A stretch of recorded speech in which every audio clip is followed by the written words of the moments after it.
Hey there, you're about to watch a quick clip from Marketing O'Clock, your friendly neighborhood digital marketing news podcast with new episodes every Friday. Don't forget to like and subscribe to us here on YouTube or look for Marketing O'Clock wherever you listen to your podcasts.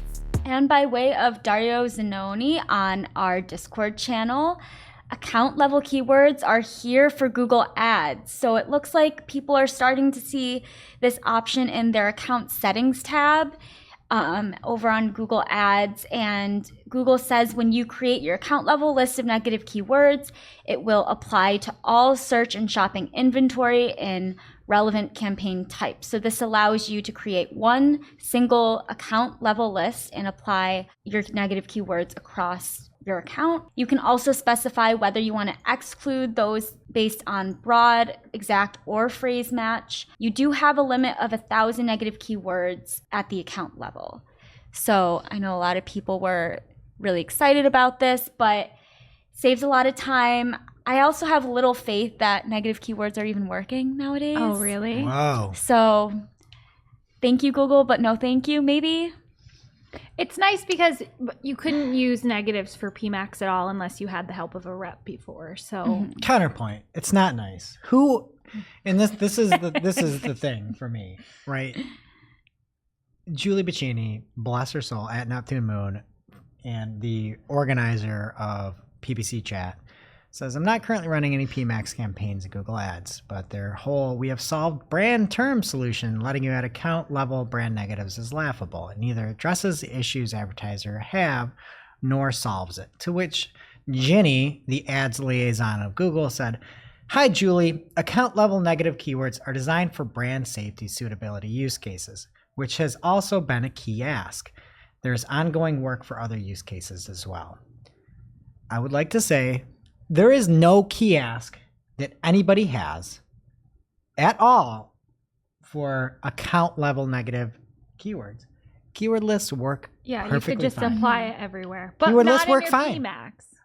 All we want is a negative keyword list Yeah. for PMAX. Yeah. It would solve everything. Now, the problem that this is going to lead to is some people are going to say, well, I want to not show up for my brand name for Performance Max. Let's put the negative term in there. And then you're going to not show up in your normal search for that brand name. And as you know, Google is the Wild West now. You can do whatever you want on other people's brand names as long as you don't use a trademark in the ad.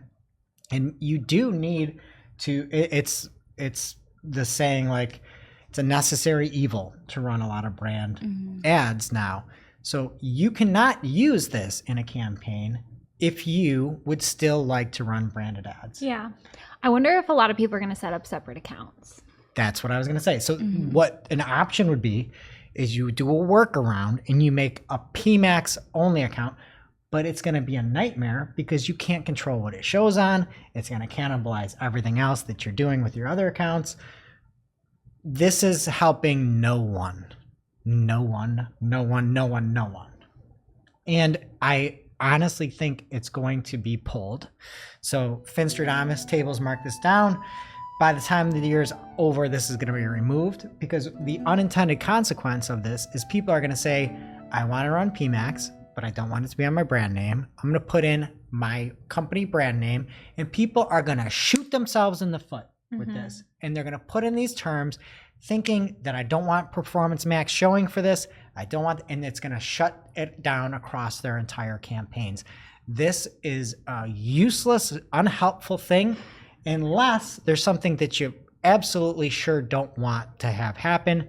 And in that case, a negative list still would have worked as long as you could have applied it to PMAX. Thanks again for watching Marketing O'Clock. We'd love you forever. If you'd like this video, subscribe to our channel and share it with a friend. And don't forget, you can also catch our Famous Friday news show on your favorite podcast player every week.